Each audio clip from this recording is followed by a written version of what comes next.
I'm Dr. Larry Hirsch from Beit El in Israel, and you're watching Taped with Rabbi Doug. We're gonna see Rabbi Doug. We're gonna see Rabbi Doug. We're gonna see Rabbi Doug on your TV tonight. But Daddy, I want to watch Monday Night Football.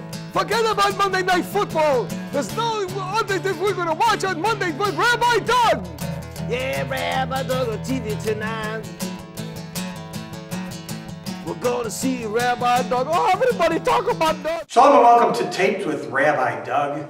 We are here today in Chicago, Illinois, with my good friend who is back once again to be on the show, Dr. Larry Hirsch.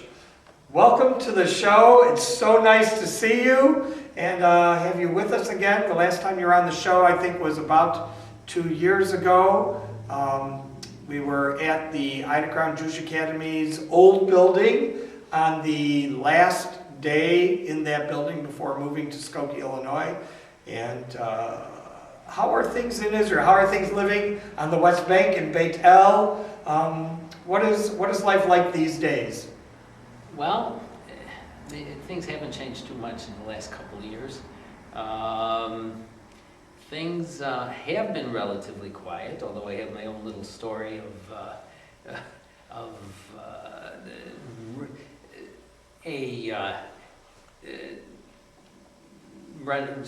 running into an Arab, literally. But things looking up. Beit El, things have been security-wise very quiet.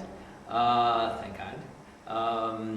They're starting to build a little, and it's been very constricted, the building, really for the last 10 years.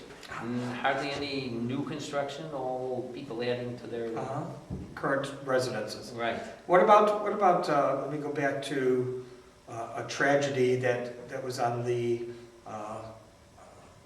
on the West Bank, in where a home was invaded on Shabbat. The family was in the middle of saying Kiddush, and family members were killed. Some survived. How far away was that from you? Not far. I mean, I can drive there in about 20 minutes. That's Neve Tzuf, Halamish. Yes, it's a constant worry for anybody who lives Yehuda v'Shomron, West Bank. I just gave instructions to my wife. We put on a new lock on the side door to our laundry room, and the guy made a mistake, and the door locks from both sides, but if you lock it from the inside, you have to leave the key in, otherwise you can't remove the key and leave the door locked.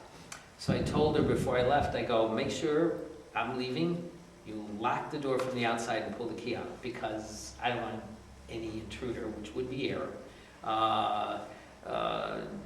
breaking the window and just reaching his hand down and opening the door. We've had, actually, in Beit El, early summer, I was driving to work about 6:15 or so in the morning, driving to Hadassah Hospital, leaving Beit El, but pretty far from Hadassah Hospital. But I saw soldiers with first one Arab and then two more Arabs leading blindfolded Arabs who had, it later turned out, infiltrated into Beit El. So yes, it's always in your mind, a constant worry. I make sure the blinds are all closed and the windows are all locked on the first floor. So how does it work security-wise on weeknights, and how does it work security-wise on Shabbat, that people can actually catch someone that they couldn't come in from the other side? Do you have gates and fences around with barbed wire to keep people from intruding in areas that somebody isn't guarding at that moment? Okay. And the entrance to the city is always guarded? How does it work? Okay, so the main entrance is guarded. There used to be a second entrance on the west side, which faces Ramallah, and the north, pretty much northwest. And that has been barricaded with cement barricades and a big wall, because there was so much trouble over the years in that area. Arabs were getting as close as they could to a security fence. Most of Beit El is surrounded by a security fence with televisions, and usually it's Sherut Lumi girls are manning monitors in a room. There's Sherut Lumi are girls who are in the army but not doing actual fighting service, but doing social service national service for the country during the time that they're enlisted. And so the security, that's all the time. Most of Beit El, except for the east side, is fenced in. The east side has a hill which isn't insurmountable, but is pretty steep. There have been incidents. The Arabs, especially in that northwest corner, would get as far as they could to the security fence, and with a good arm, you could hit houses in Beit El, and people with rocks, Molotov cocktails, people with their washing machine and dryer on outside mirpasot, outside balconies, had their washer and dryers French fried in the past. So it's interesting. We've got at the very northwest corner, we've got a little position with 3 soldiers in it all the time, and they're sitting there. And one of my neighbors, he got the brilliant idea. Every Friday, his wife bakes a kugel, and we walk down, and I live about a block away. He lives 2 blocks away from me, and we give the kugel, present the kugel to the soldiers. They switch every week, and what's your names, and we dance a little with them, and where you're from, and sometimes for the last 6 months, most of the time not. A couple of times they're too busy because they're busy with Arabs who are trying to get near the fence as they can. So they're doing their job, and we can't interrupt. Wow, it's very scary, very scary. And there are 2 communities in Beit El. There's Beit El Aleph and Beit El Bet. And these communities are right next to each other, or are they separated a little bit? Right next to each other. Right next to each other. Beit El started with Beit El Bet, was the yeshiva. People from Yeshivat Merkaz Harav, the founding 10 families included the famous Ketzela, Rabbi Yaakov Katz, who was 73 war, Yom Kippur War, pulled by Ariel Sharon, later Prime Minister, pulled out of a burning tank, very wounded. And Yoel Tzur, who's another one of the founding fathers, both very active. A lot of people in America know Yaakov Katz or Ketzela. He's sort of the money person, bringing in, because Beit El has institutions, yeshivot, Ulpanot is a girls' high school. Which are supported by charity and donations, right. And so the on. old radio station, which is still an internet site, Route 7, Israel National News.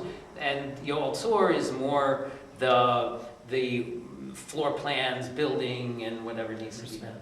So you've been living there, you have to be a pioneer, you have to be a strong Zionist to want to live in a community like that, to believe that, we have to support the building of the land, of our land. Your daughter just moved to a new settlement also. Is it in a undisputed area, or is it in a disputed area when it comes to, quote unquote, the United Nations and others? It's undisputed.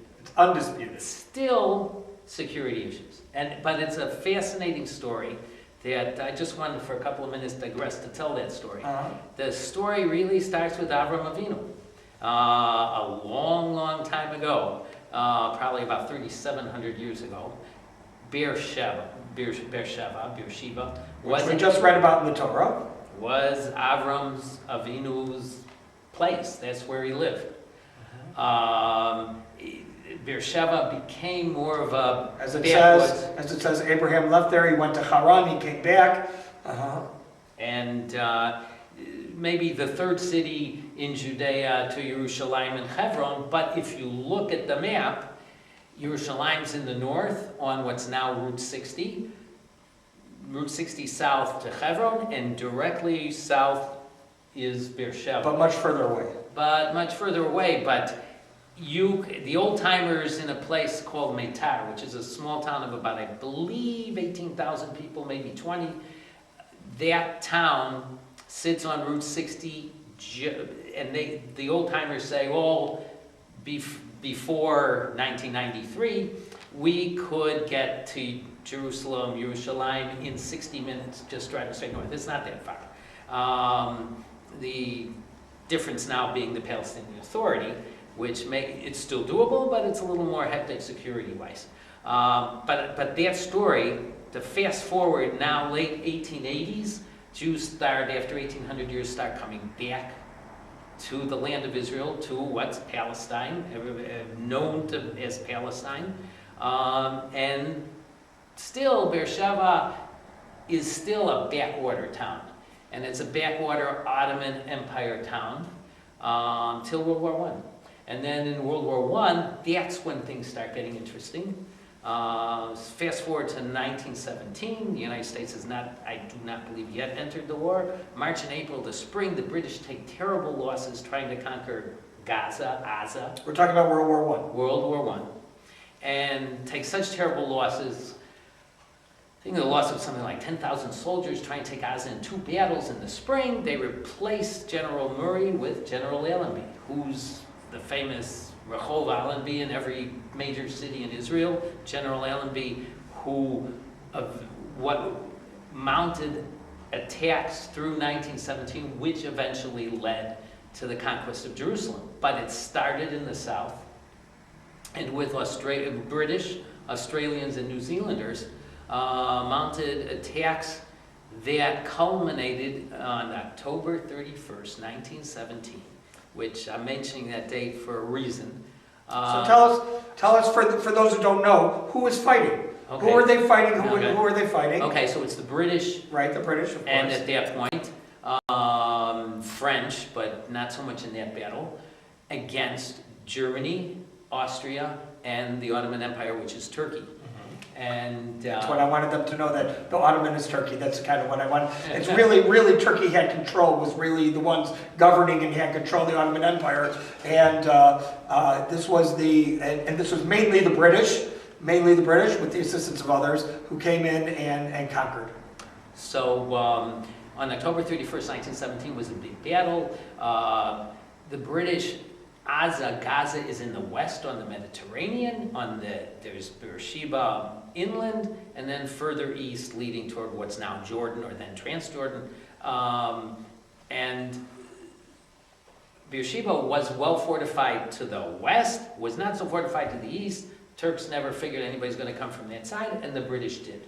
And that battle in Beersheba was won by the British and Australians and New Zealanders. And the reason I mentioned October 31st, 1917, because 1 month ago, we had the 100th anniversary of that battle, and it was a fascinating bit of recent history, because about 150 horsemen from New Zealand and Australia, and a lot also from Britain, but mainly Australia and New Zealand, came over to Israel, present-day Israel, and reenacted the ride. Actually, they came in through Egypt. They came through Egypt, northern Sinai, all the way into Jordan, and did several hundred miles. I think it was like 300 plus miles. So tell our viewers what that day was known as, the day of the Battle of Beersheba.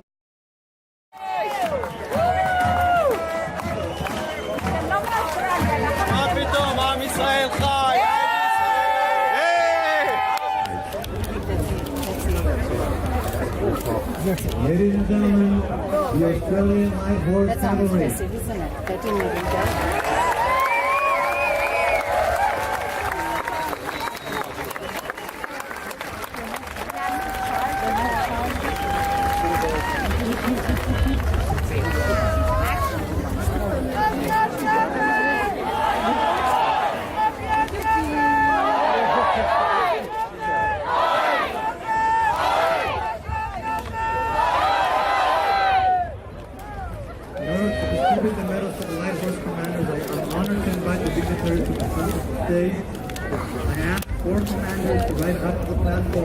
To be awarded a medal commemorating 100 years since the liberation of Beersheba.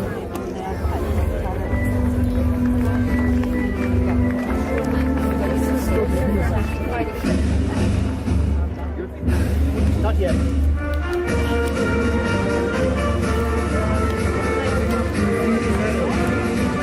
Our tall child,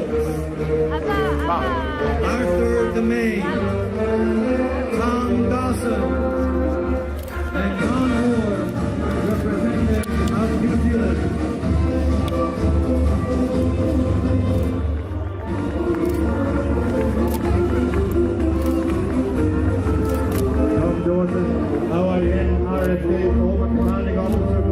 support that flag horse regiment. Pretty sure.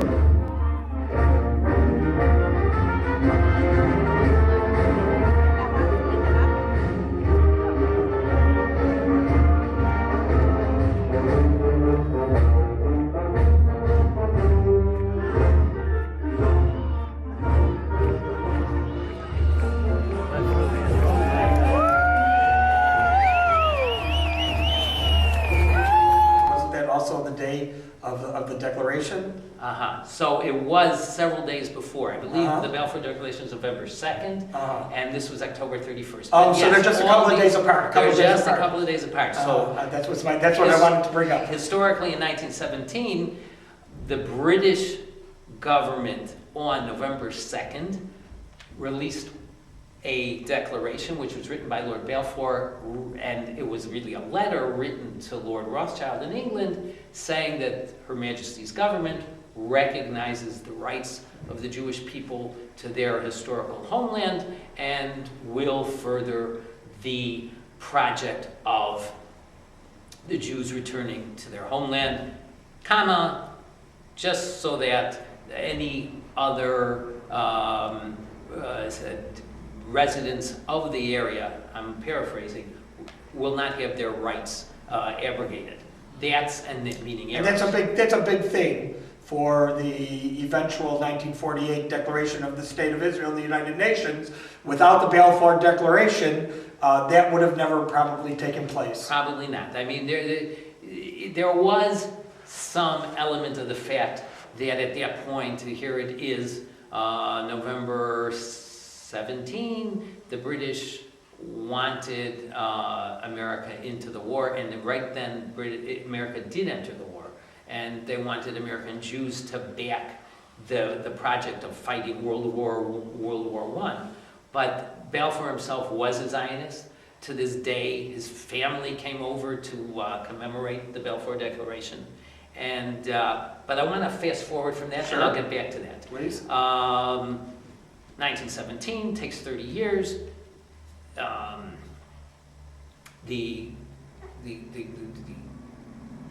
Israel becomes a country, 1948, and still Beersheba is a backwater city. It's very small.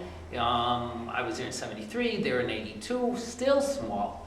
Only in 1990, fall of the Soviet Union, Iron Curtain comes down, 1 million Jews come to Israel, and over 100,000 of them show up in Beersheba.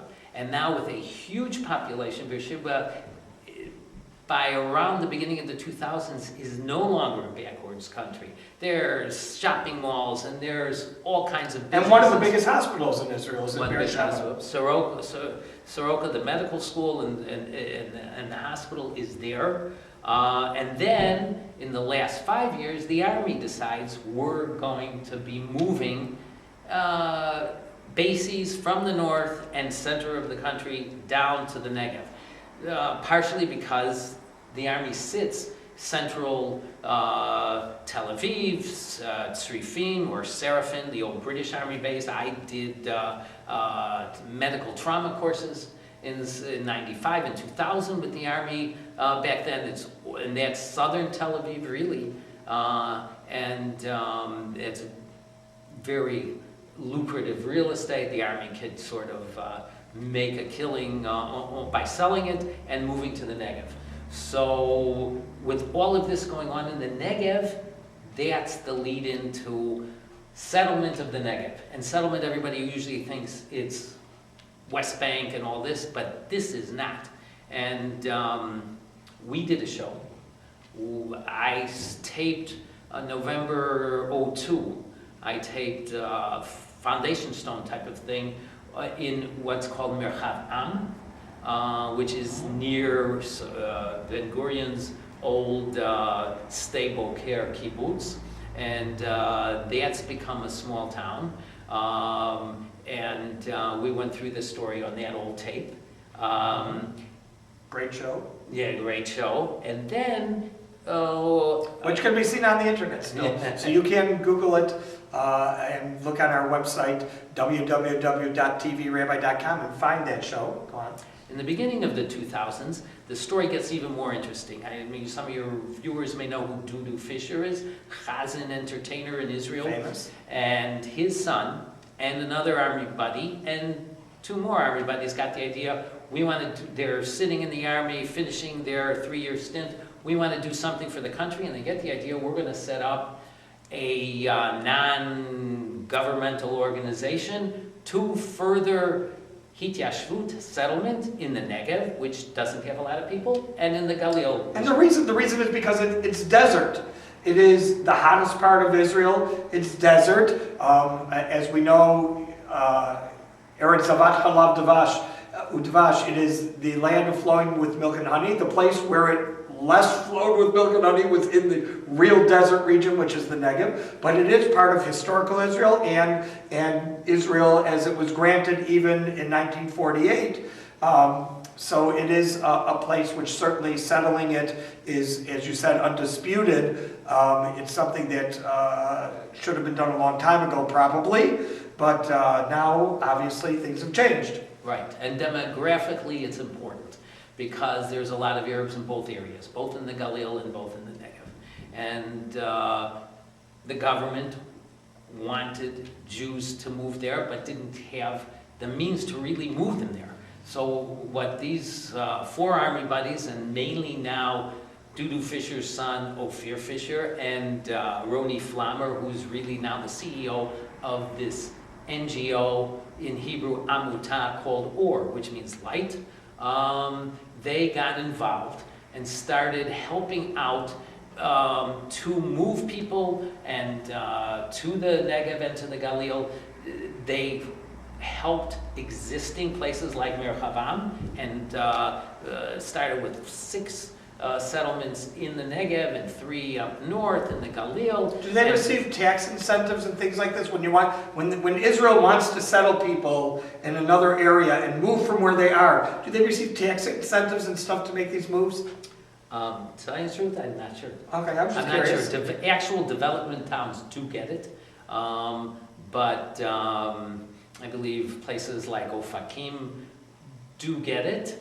But I'm not so sure about the others. Curious. So what basically happened, my daughter is a map person, a GIS person, and went to work for OR, but before she went to work for them, she decided she was going to move into a project of OR's 15 minutes north of Beersheba on Route 60. This very Route 60 that I talk about that goes Beersheba, Hebron, Yerushalayim, and all the way north. So when you say, 15 minutes or whatever, a short drive, so it's a suburb of Beersheba, but Beersheba now is built up. It's a beautiful city in the last 20 years. It's gorgeous, and as you mentioned, where she moved, this hasn't been developed yet. No. So how do you choose to move there? Well, it is fascinating. You'll see on the pictures I have, there was nothing. There was the fields of the kibbutz Kramim, which is a mixed kibbutz, religious people and secular people. And in those fields, that's where, next to the fields, not in the land of the kibbutz, but next to those fields, right where, like Beersheba's here, Route 60, a town called Meitar here, and starting at the outskirts of the fields, you start to see the forest of what's called Drom Har Hebron, the southern Hebron Hills, leading all the way up past Meitar, past the beginning of the Palestinian Authority, and up towards Hebron. So about 2013, one building was started to be built, and 2012 the building was started to be built and finished. And that building is a story. There was Roni Flammer and Dudu Fisher's son Ophir somehow made contact with a couple in Greensboro, North Carolina, who wanted to dedicate a shul in the Holy Land, and the shul that they dedicated, the synagogue that they dedicated, was what became the Karmit Synagogue, a beautiful, huge building. Which is the first building in this new settlement. Yes, and it was finished by the end of 2013. I remember, you'll see it, pictures of it, a synagogue building with no water and no electricity leading up to its piping and its wiring, and just sitting in the middle of fields. And my son-in-law has this great picture of a Bedouin Arab leading camels past nothing but a show building. And the story gets interesting. And you asked me earlier about security, and earlier in the show, and this, it's just so typical. Besides the problems of Jew on Jew, which we got into on the previous show in Merchavam, where the seculars in the kibbutzim didn't want those religious people in Merchavam, here you have a situation which really, again, calls the bluff of the Israeli left. They are always saying, you know, we have to protect these yishuvim, these settlements in the West Bank, Yehuda v'Shomron. Well, they put Karmit right in the middle of, inside the Green Line. This is Beersheba area. This is not over the Green Line. This is not in anywhere near you. It's near Yehuda v'Shomron. It's about 2 kilometers off of the fence with the Palestinian Authority. It's on the south side, bordered by Chura, and there's other Bedouin towns, big, large Bedouin towns in the area. And number one, now that the settlement is all built up, and even while it was being built, there had to be 24-hour security watching over the place. Very early in the beginning, one of the contractors had all of his machinery stolen by Bedouin Arabs. There's constant car thefts. But what happened in 2014 was the tragedy along Route 60, but much further north, 20 minutes south of Jerusalem, the Efrat Gush Etzion area. The 3 boys were kidnapped and killed by Hamas. And then, unfortunately, the overreaction, really lunatic Israelis kidnapped an Arab boy and killed him and burned him. In response to that, Arabs rioted. It was terrible. It was terrible. Listen, Dr. Hirsch has so much more to share with us. He's going to be with us on the next show. Stay with us for part 2. I want to thank you for being here. I want to thank all of you for being with us. Remember, you can check out our website, www.tvrabbi.com, where you can also see former shows on the web. If you want to send Dr. Hirsch or send an email to us, info@tvrabbi.com. Stay with us for part 2, talking about the Beersheba area and what's going on in Israel with Dr. Larry Hirsch. So we hope to see you next time right here on Tape with Rabbi Doug. Shalom, everyone. And I'm talking about Rabbi Doug. Talking about Rabbi Doug. Talking about Rabbi Doug on your TV show. Well, he's the rabbi for me. Anytime you need. You're gonna get married or you're gonna die. You're gonna see Rabbi Doug. This has been a Taped with Rabbi Doug production.